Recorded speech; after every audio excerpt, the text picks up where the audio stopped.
50 বছর যখন জন্মদিন হচ্ছে। হ্যাঁ, তখন আমাকে ওরা 1 আগস্ট একটা সায়েন্স সিটিতে প্রোগ্রাম হবে, ওরা মানে জানালো ফোনে যে যারা ফেস অফ দূরদর্শন, তুমি আর শাশ্বতী দি, আমাকে বলা হলো যে তোমাদের ফেলিসিটেট করবো ওই প্রোগ্রামটার আগে, যেটা ওই উষা উতুপ ওরা সব ছিলেন, ওই একটা প্রোগ্রাম হচ্ছিল তার আগে সায়েন্স সিটিতে এসো এই সময় 1 তারিখ 5টার সময়।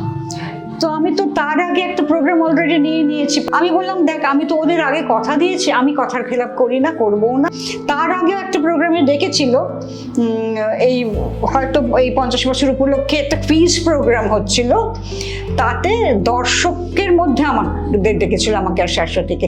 তো আমি আর শাশ্বতী মনে করেছিলাম যে হঠাৎ দর্শক আসনে, আমি আমার স্টুডিওতে বসবো দর্শক আসনে, এটা ভীষণ মানে দর্শকদের কাছে একটা বেশ বোকা বোকা ব্যাপার হবে, কাজে সেটা যায়নি। আর এই দিন যেতে পারিনি, 1 আগস্টে আমি যেদিন ওরা ডেকেছিল ফেলিসিটেট করবে, সেটা যেতে পারিনি। যদি ওরা আগে ডাকতো তাহলে আমি এই প্রোগ্রামটাই নিতাম। কিন্তু কোনো প্রোগ্রাম যে হোস্ট করা, যেটা শাশ্বতী দিকেও ডেকেছে, সেরকম ভাবে তো আপনাকে ওরা সেই সম্মানটা সেইভাবে তো ভাবলো না। না, ভাবেনি, সত্যিই ভাবেনি। তবে আমি ওই তো বললাম প্রথমে যেটা বলছিলাম, খুশি যে শাশ্বতীকে অন্তত ডেকেছে, কিন্তু হ্যাঁ, সে তো থাকেই, আমি যতই অস্বীকার করি না কেন, না আমার কিছু মনে হচ্ছে না, মনে তো একটা হচ্ছেই।